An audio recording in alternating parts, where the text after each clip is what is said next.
भारत के इतिहास में हल्दी घाटी के युद्ध के बाद महाराणा प्रताप के बारे में बहुत ज्यादा जानकारी उपलब्ध नहीं है। सच तो ये है कि इस युद्ध के बाद भी महाराणा और मुगल के बीच कई युद्ध हुए, जिसमें से दिवेर का युद्ध काफी भयानक था। हल्दी घाटी के युद्ध के बाद महाराणा के पास सिर्फ 7,000 सैनिक ही बचे थे। जंगलों की खाक छान रहे महाराणा को भामा शाह और उनके भाई ताराचंद मालवा से दंड के 25 लाख रुपए और 2,000 अशर्फियां मिली। इस घटना के बाद महाराणा प्रताप ने भामा शाह का बहुत सम्मान किया और दिवेर पर हमले की योजना बनाई। महाराणा ने फिर से अपनी सेना संगठित करनी शुरू की और कुछ ही समय में 40,000 लड़ाकों की एक शक्तिशाली सेना तैयार हो गई। महाराणा ने अपनी नई संगठित सेना के साथ मेवाड़ को वापस स्वतंत्र कराने का प्रण लिया। उसके बाद सेना को 2 हिस्सों में विभाजित करके युद्ध का बिगुल फूंक दिया गया। एक टुकड़ी की कमान स्वयं महाराणा के हाथ में थी तो दूसरी टुकड़ी का नेतृत्व उनके पुत्र अमर सिंह कर रहे थे। दिवेर का युद्ध बड़ा भीषण था। महाराणा प्रताप की सेना ने महाराज कुमार अमर सिंह के नेतृत्व में दिवेर पर हमला किया। युद्ध में महाराणा प्रताप ने बहलोल खान को घोड़े सहित चीर डाला। दिवेर के युद्ध ने मुगलों का मनोबल तोड़ दिया। महाराणा और उनकी सेना ने अपना अभियान जारी रखते हुए चित्तौड़ को छोड़ मेवाड़ के दुर्ग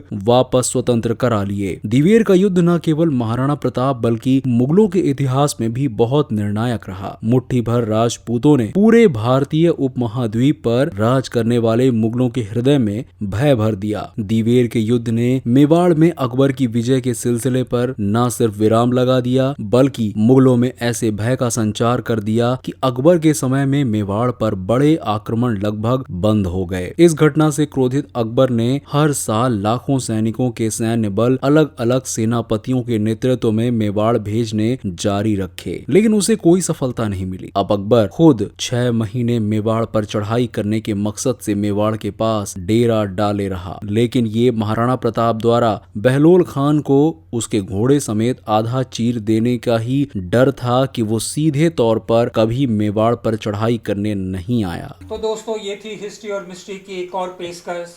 इतिहास के पन्नों से हमने आप तक पहुंचाया। तो इस तरह से हम आपको इतिहास के पन्ने पलटते जाएंगे और उसमें जो भी रुचिकारक चीज़ें रहेंगी हम आपको परोसते रहेंगे। आप हमारे चैनल को सब्सक्राइब जरूर कीजिए। नीचे लाल बटन है, उस पर दबाकर सब्सक्राइब कीजिए और लाइक कीजिए, शेयर कीजिए और ये बातें लोगों तक पहुंचाइए। तो फिर अगले मिलेंगे इतिहास की एक और कहानी को लेकर।